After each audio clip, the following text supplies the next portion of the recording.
사도행전 1장은 부활하신 예수께서 승천하시기 전에 제자들에게 마지막으로 하신 말씀을 기록하고 있습니다.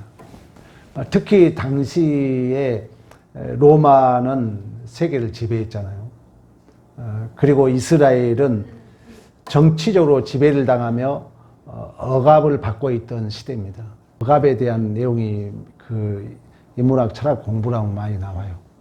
우리의 무의식은 이렇게 억압이 무의식으로 저장된다 그래요. 우리는 본의 아니게 억압을 받고 있어요.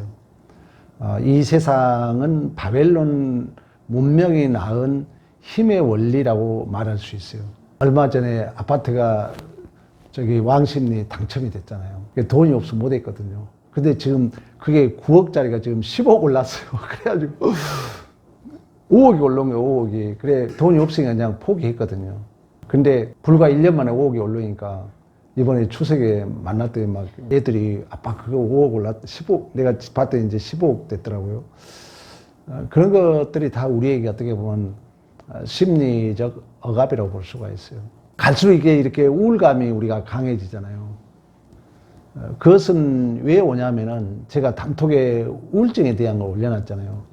이번 추석 연휴 동안에 우울증에 대한 공부를 좀 했거든요. 그러니까 정신의학적인 것은 이제 뇌 문제에 있다고 그래요. 그러니까 정신분석학으로 보면은 타자들이 만들어 놓은 기표잖아요. 아까 얘기했던 아파트 15억 됐어. 5억, 9억짜리가. 그리고 뭐 어떤 권력. 어쨌든 이 세상에 만들어 놓은 이미지를 담고 있는 기표라고 그래요. 이것은 타자들이 만들어놨다고 그래요. 힘의 원리에. 이 언어를 이해하는 거 여러분들이 중요합니다. 그러니까 이 기독교 성경에도 그런 사상이 깔려 있어요. 바벨론 문명, 이집트에서 종살이, 이런 것들이 다 세상 문명 속에 우리는 종살이 하는 거예요. 그게 이제 본의 아니게 억압이 오죠. 그러면 이제 세상적인 이러한 기표는 내가 만든 게 아니잖아요. 내가 잘 예를 들었던 것처럼 뭐 성공이라든가, 성공이 뭡니까? 여러분들의 또 이력서라든가, 이런 것들이 나를 규명한다는 거예요. 기분 좋을까 나쁠까? 나빠요. 기분이 나쁨과 동시에 자신에 대한 내 자신이 싫은 거예요. 여러분 되게 이렇게 소극적인 사람들이 있잖아요. 우울감이 있는 사람들이 있잖아요. 자신이 싫은 거예요. 근데 자기 뜻대로 안 돼. 그러다 보면은 그러한 세상이 억압하고 응시 온다 그랬잖아요. 또 세상이 이렇게 비추잖아요, 나를. 거기에 규명된 내가 좋을까 나쁠까? 싫은 거예요. 그러다 보니까 또 다른 기표. 그래서 우리는 꾸준히 연구를 해야 돼요. 공부를 하고 여러분들이 말씀을 듣고 그 진리, 철학이나 인문학, 심리학에서 진리는 뭐라 했어요? 이 고정관념에서 탈피되는 것. 그러니까 이 고정관념에서 빠져나온 것. 고정관념에 흔들림이 있는 것. 고정관념에 구멍을 내는 것. 진리라고 그러거든요. 여러분이 그런 싸움을 해야 돼요. 계속 진리를, 하나님의 말씀을 들으면서 우리는 이 세상적인 그런 힘의 원리에, 그 힘의 원리는 누가 만들었다고요? 이미 가부장적인 타자들이 만들어 놓은 그 힘의 원리에 괜히 내가 기죽잖아요. 그러면 거기에 규명된 내가 봐도 싫을까 좋을까? 싫은 거예요. 그래서 우울증을 정직하고 진실한 병이라 그래요. 정신분석학에서.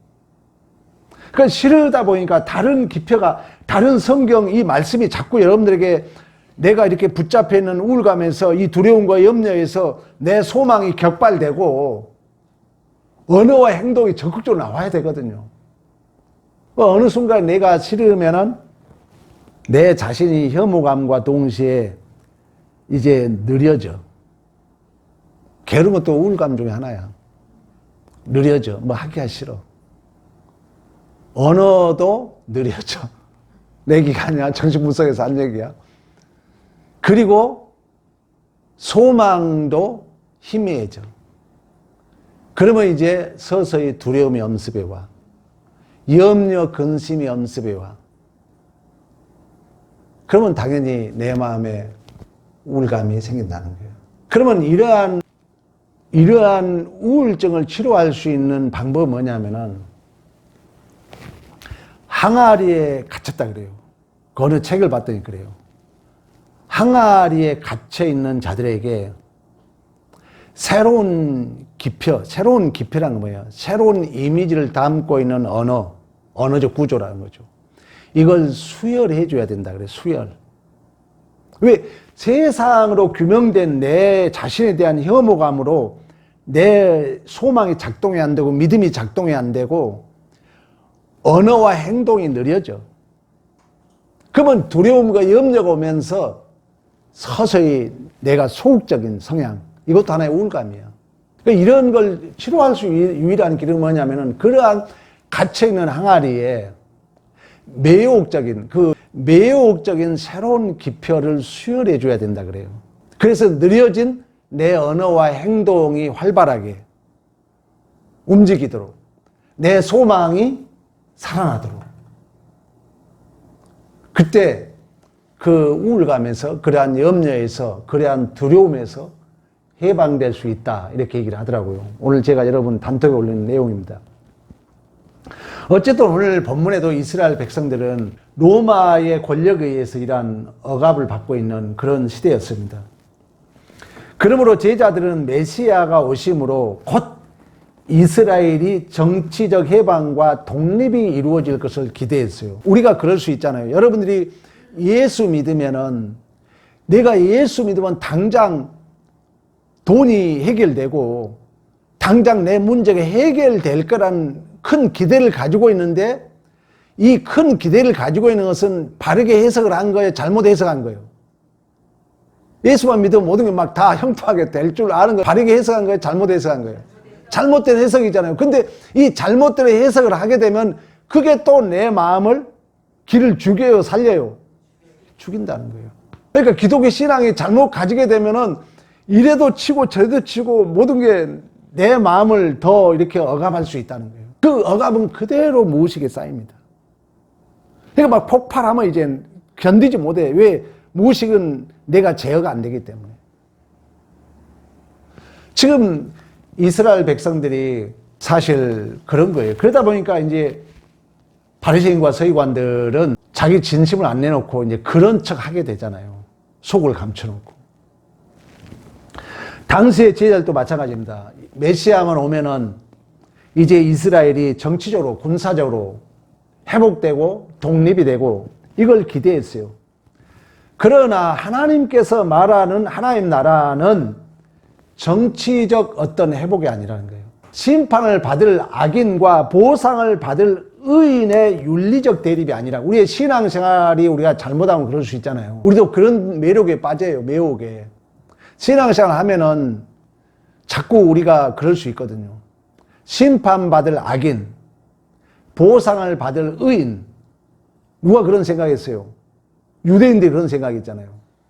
그런 대립으로 우리가 생각할 수 있다는 거예요. 그러나 성경은 하나님 나라는 그런 의미가 아니라 하나님의 주권이 사람들 마음과 공동체 속에 회복되는 영적 통치인 줄로 믿습니다.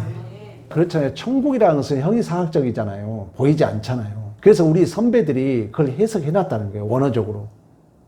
하나님 나라는 무슨 개념이다? 통치 개념이라는 거예요. 하나님 나라는 여기 있다 저기 있다 믿지 말라잖아요. 너 어디 있다고 그래요? 마음에 있다 그러거든요. 그러니까 하나님의 나라가 임했다는 것은 하나님의 통치가 임했다는 거예요. 그 하나님의 그 통치는 뭘 이겨요? 죄를 이기고 죄를 멀리하고 누구 닮은 자로 이끌어요? 예수 닮은 자로. 그러니까 우리가 하나님 백성으로 산다는 걸 얘기해 줄 수 있어요. 너 구원 받았냐? 너 하나님 백성이냐? 설명해 봐라. 그럼 우리가 어쨌든 언어로 설명을 해줘야 돼요. 그 하나님 나라의 이미지를 언어로 표현할 수 있어야 된다는 거죠. 하나님 나라는 야 보이는 게 아니야. 통치 개념이야. 지금 예수님께서 제자들에게 하는 이야기입니다. 그러나 이 하나님 나라는 예수님께서 이루셨지만 아직 역사 속에는 완성되지 않은 줄로 믿습니다. 그래서 우리가 살아가는 이 시대를 이미와 아직의 중간 시대, 이걸 소위 교회 시대라고 그래요. 지금 우리는 교회 시대를 살고 있는 거예요. 이미 예수께서 이루셨지만 아직 역사 속에 이루어지지 않아요. 근데 예수께서 이루신 그 하나님 나라를, 그 하나님의 구속의 경륜을 이제 성령이 보증을 해서 당시로 말하면 사도들과 오늘날로 말하면 우리들과 함께 완성되어 가기를 원하신 줄로 믿습니다. 그래서 지금 여러분 시간은, 그런 의미에서 지금 시간은 시험과 도전을 받는 시간이에요. 그래서 이 교회 시대에서는 시험과 도전, 그러니까 도전이라는 건 뭐예요? 수없이 익숙함이 주어진다, 새로운 것이 주어진다, 새로운 것이 주어진다는 거예요. 우리 믿음을 갖지 않으면 이 새로운 것은 불편하거든요. 운동선수들이 똑같은 운동만 해가지고 성장할 수 없잖아요. 그리고 우리의 우울감도 마찬가지입니다. 되게 이렇게 성격이 소극적인 사람들, 의연중에 그럴 수 있어요. 정신 문서로 해석해 보면은 소극적인 사람은 생각에 에너지를 쓰기 싫은 거예요. 익숙함에 그냥 젖어 있는 거예요. 그러다 보니까 자꾸 이렇게 세상적인 것이 나를 억압해오고 세상적인 것이 나를 규명한 것에 대한 내 자신에 대한 걸 내가 싫은 거예요. 그러니까 내가 소극적으로 나오는 거예요. 근데 그 시간이 흐르면은 염려와 두려움이 나를 엄습해요. 우울증이라는 거예요. 그러니까 우리가 자꾸 이 하나님의 말씀을 들으면서 자꾸 우리 이제 성령이 우리와 함께 그 하나님 나라, 하나님 백성다운 자로 하나님 그 통치가 온전히 이루어지는 그 나라로, 그러한 우리의 존재로 시험과 도전의 때라는 거예요. 그러니까 수없는 시험거리가 있고 수없는 새로운 것을 우리는 직면하게 돼 있다는 것입니다. 근데 그것이 나를 나되게 만들어 가는 명예롭고 복 있는 교회인 줄로 믿습니다. 그리고 그러한 삶을 통하여 하나님의 영광을 드러낼 수 있는 교회라는 거예요. 그렇다면 우리는 소극적인 내 존재에 머무를 수가 없는 거예요. 그래서 교회는 이처럼 교회의 책임은 심판의 보상의 때와 시기를 물을 때가 아니라, 오늘 6절에 그 얘기 하잖아요. 하나님 통치의 순종을 감당해야 되는 줄로 믿습니다. 그래서 제자들 관심은 정치적 군사적 회복으로 6절에 그 얘기 하지 않습니까? 주께서 이스라엘 나라를 회복하심이 어때니까 이렇게 물어요. 이 말은 뭐냐면은 누가 옳고 누가 틀렸는가, 윤리적 대립으로 빨리 판단해 달라는 거예요. 우리의 신앙생활이 조급하잖아요. 우리 신앙생활의 실수가 그러잖아요. 뭘 보면은 그러니까 금방 심판하길 원하잖아요. 그러니까 죄라는 것은 경향이라 그랬잖아요. 죄라는 것은 지향성이라 그랬잖아요. 그런데 그 가장 큰 죄의 경향은 선악과의 판단 기준이 누구라 했어요? 나라 그랬잖아요. 이걸 저는 선악과의 주체다 이렇게 정의를 해줬어요. 이게 죄거든요. 여러분 한번 오늘 살아오면서 이렇게 뒤돌아 봐봐요. 여러분 혼자 이렇게 뭐 지나가면서 이렇게 흥얼거리는 건 괜찮아요.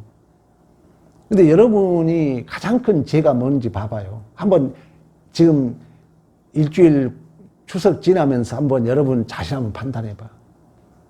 남의 빼앗아 왔습니까? 아니에요. 남을 때렸습니까? 아니에요. 어디 안에서? 내 안에서. 내 안에서 수없이 의인과 악의를 심판하고 있는 거예요. 누가? 내가 주체가 되어서. 죄라는 거예요. 우리 주님이 지금 이 사도행전에 시작하면서 당시의 제자들이 그걸 물었다는 거예요. 주님, 어느 때입니까? 이 어느 때, 이 종말이 언제 옵니까? 이 종말은 심판을 얘기하는 거예요. 이미 사실 예수 안에서 이루어졌는데, 그리고 지금 명예롭고 복 있는 교회로 나를 내게 만들기 위한 은혜의 파편으로, 하나님의 영광을 드러낼 수 있는 은혜의 파편으로, 시험을 받고 도전을 받아서 내가 깊어지는 은혜의 수단으로 이 기회를 줬는데 그걸 모르니까 자기 실력은 아직 어린아이로 이제 태어났는데 그 이제 태어난 실력으로 빨리 남을 심판하길 바라는 오늘 본문의 제자들의 모습이라는 것입니다. 그때 예수님이 뭐라 합니까? 7절. 때와 시기는 아버지께서 자기 권한에 두셨으니 너희가 알 바가 아니다. 하나님 나라의 시간표는 인간의 판단이 아니라 하나님의 주권적 섭리 안에 있는 줄로 믿습니다. 그러므로 교회의 책임은 미래의 때를 계산하기보다 여러분, 근래 제가 시간에 대한 얘기를 했잖아요.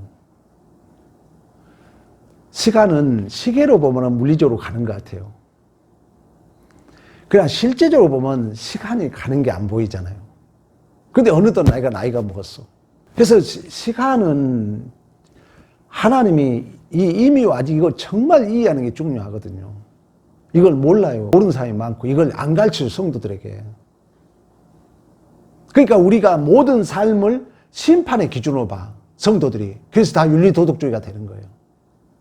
이 모든 과정이 나를 위한 명예롭고 복 있는 기회로 줬는데 이 시간 개념을 못하니까, 이해를 못하니까. 예수께서 이루셨다니까요, 이미. 이걸 우리를 위해서 시간을 늘려놨다는 거예요. 이미 이루신 걸 늘려놨어. 이미 완성된 걸 다시 조립해서 풀어놨어. 그러면 이 완성된 하나님의 역사 속에서 다시 풀어놨다니까, 하나님이. 그러니까 하나님의 관점에서 보면 어제나 오늘이나 동일한 줄로 믿습니다. 근데 이 시간은 그런 얘기를 했잖아요. 이 참 신비함이에요. 여러분 보기에 시간이 미래를 향해서 간다는 의미는, 아니, 시간이 어떻게 미래에 가는 게 보입니까? 미래를 향해서 간다는 의미는 뭐라 했어요? 내가 성숙하는 거예요. 하나님의 계획이 내 안에 이루어지는 거예요. 근데 이미 하나님의 계획은 미래에 있었던 거예요? 과거에 있었던 거예요? 과거에 있었다는 거예요. 과거에 있었다는 거예요. 이미 하나님의 계획은 창세 전에 있었어요. 그러니까 내가 미래를 향해서 간다는 것은 우리 청년들 우리 참석했지만 여러분들이 미래를 향해 간다는 것은 여러분이 성장하고 있잖아요. 여러분이 더 공부를 열심히 하고 있잖아요. 그런 의미에서 미래를 향해서 간다는 거예요. 근데 그 하나님이 여러분을 향한 크고 놀라운 계획은 이미 미래에 있었던 게 아니라 과거에 있었다는 거예요. 여러분이 꿈을 지금 미래에 갔으니까 이미 가졌던 겁니까? 이미 가졌던 꿈이 이루어지잖아요. 그러는 것과 동시에 우리의 삶이 오늘 내가 어떻게 살 것인가에 대한 이제 질문과 함께 내가 이렇게 깊어지고 내가 넓어지는 은혜의 수단이 뭐냐면은 자꾸 얘기하자면 중첩되네, 중첩. 내가 살아온 삶이 다시금 중첩된다는 거예요. 그래서 내 과거의 삶이 생각나고 기억남으로 말미암아 그것이 또 다른 나를 깊게 만드는, 또다시 그걸 나를 나되게 만드는 토양이 되는 거예요. 걸음이 되는 줄로 믿습니다. 그래서 우리는 미래를 계산한 것이 아니라 언제 올 것이 문제가 아니라는 거예요. 왜? 사실 엄밀히 말하면 우리 솔직한 얘기로 우리 개인적으로 보면은 더 열심히 해야 되니까, 더 점수를 많이 받아야 되니까 공부하다 보면 시험 날짜 하루 이틀 좀 늦어지길 바라잖아요. 우리가 그런 마음을 가져야 돼, 어떻게 보면은. 그래서 여전히 너희들이 이 미래의 때는 너희가 알 바가 아니다. 우리는 오늘 하나님의 거룩한 통치에 순종한 삶을 살아야 될 줄로 믿습니다. 이처럼 이미와 아직 사이의 교회의 책임은 이제 성령의 권능을 받은 증인의 사명을 감당하는 거예요. 그 증인은 뭐예요? 우리 이미 누가복음 24장에 그 얘기했잖아요. 예수 그리스도의 이름으로 제사함받고 회개하는 일. 뭐한 일이에요? 구원받는 일이잖아요. 예수 그리스도의 이름을 힘입어 제사함받고 회개하는 일. 구원받는 일 아닙니까? 그럼 구원받았다는 것은 장수적 개념이 아니에요. 구원받았단 말이 뭐라 했어요? 내가 예수 닮은 거라 했잖아요. 여러분, 지금 구원받았다는 것이 우리 안에 보여지지 않잖아요. 왜? 예수가 길이요 진리요 생명이니까. 나를 알고 나를 믿는 게 영생이나 했으니까. 그 증인의 사명이 우리에게 있는 줄로 믿습니다. 그러기 위해서 성령을 신적 확존으로 주셨어요. 그 성령은 파라클레토스라고 했어요. 우리를 도와주십니다. 우리를 위로해 주십니다. 우리를 상담해 주십니다. 그 성령의 권능을 받았어요. 그 권능이라는 것은 디나미스라 해가지고 하나님의 쉽게 말하면 인격적 힘이에요. 권능, 하나님의 권능. 이 권능은 뭐냐면은 용서할 수 있는 힘, 사랑할 수 있는 힘, 섬길 수 있는 힘, 나를 부인할 수 있는 힘, 기다려줄 수 있는 힘, 고난을 감당해 줄 수 있는 힘, 성령의 권능인 줄로 믿습니다. 이 권능을 주셔서 우리에게 그 예수 그리스도 이름을 힘입어 제사함 받는 일에 우리를 뭐로 삼았다고요? 증인으로. 증인이라는 것은 어떤 목격자가 아니에요. 법적 증인은 뭘 봤냐 이 증인이잖아요. 그러나 이 본문의 증인은 엄밀히 말하면 순교자의 뜻을 가지고 있습니다. 우리가 목숨을 걸고 옛날 우리 1세기 당시에 교부들이 그랬던 것처럼 목숨을 걸고 우리는 그 예수 그리스도의 이름을 힘입어 제사함 받는 일, 이 증인에 대하여 사명을 감당해야 될 줄로 믿습니다.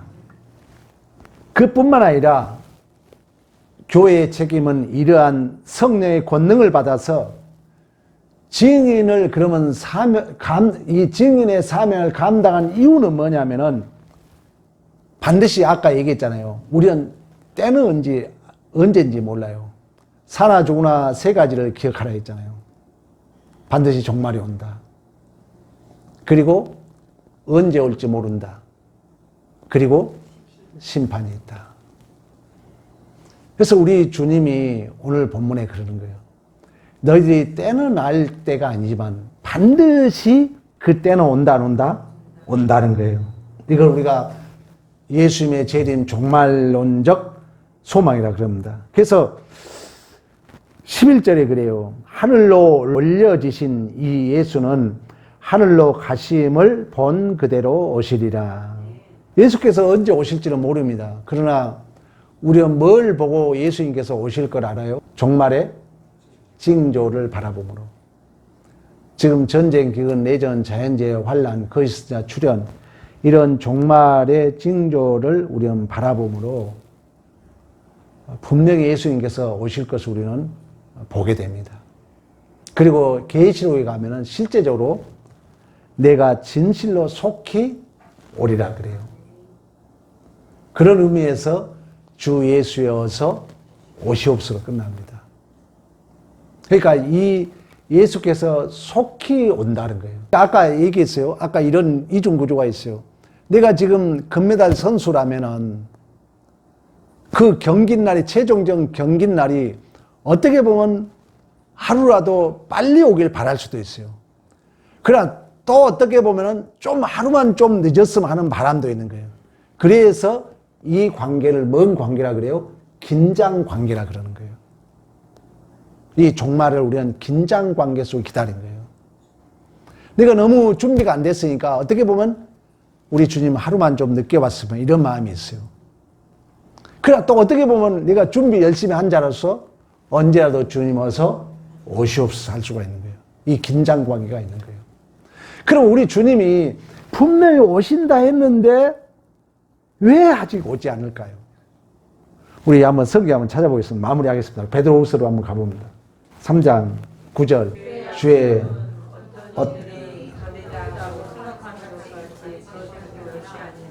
오직 주께서는 너희를 대하여 오래 참으사 아무도 멸망하지 아니하고 다 회개하기를 이르길 원하느니라. 아멘. 무두셀라에 대한 얘기를 했잖아요.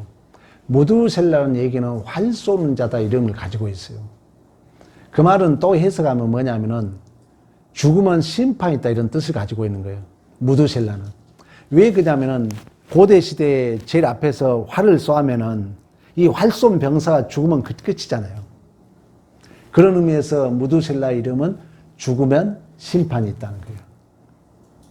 근데 에녹이 무드셀라를 낳고 몇 년 동안 300년 동안 하나님과 동행했다 그러는 거예요. 그럼 하나님과 동행했단 말이 뭔 말이에요? 노아에게도 하나님과 동행했다 그래요. 힌트를 주면. 하나님과 동행한 삶은 오장적 정의를 내려줄게요. 종말을 준비한 삶이에요. 내가 천년 만년 이 땅에 살 것 같으면 하나님이 나에게 필요 없잖아요. 그래서 파라클레토 에제르 성령이 우리 안에 계시는 거예요. 오늘 본문에도 그러잖아요. 그걸 왜 노아 얘기를 했냐면 노아가 결국 뭘 준비해요? 심판을 준비하는 거예요. 그래서 동일하게 에녹에게도 하나님과 동행했다 말을 하고 노아에게도 하나님과 동행했다 얘기를 하는 거예요. 그리고 하나님은 오늘 본문에 심판이 있다 반드시 올 것이다 하면서 미루고 있는 거예요. 왜? 우리를 구원받기 위하여. 우리가 다 회개하기를 위하여. 그런 의미에서 무드셀라도 심판이 있다라 이름을 가졌지만 이 세상에 가장 오래 산 사람이 누구예요? 무드셀라야. 969세. 그 말은 뭐예요? 오늘 본문에 베드로후서 3장 9절에 말씀하고 있는 거죠. 하나님은 다 심판하고 싶지만 한 명이라도 구원받기 위하여 우리 하나님 지금도 기다리고 또 기다리고 계신 줄로 믿습니다. 그렇다면 여러분들이 두 가지 사명 감당해야 돼요. 이제 증인으로서 복음을 증거해야 돼요. 또 한 가지는 누가 종말을 준비해야 되겠어? 내가 준비해야 돼요. 내일 주님 오신다 할지라도 여러분들이 하나님 앞에 부끄럽는 삶을 살아야 돼요. 우리 주님의 기다림을 게을리지 마시고 그렇다면 우리는 우울증 걸릴 겨를이 없어. 매일 준비해야 되니까 아무리 세상의 타자들이 만든 기표가 내 마음을 규명한다 함으로 내가 기중다 할지라도 우리는 거기에 매일 수 없어요.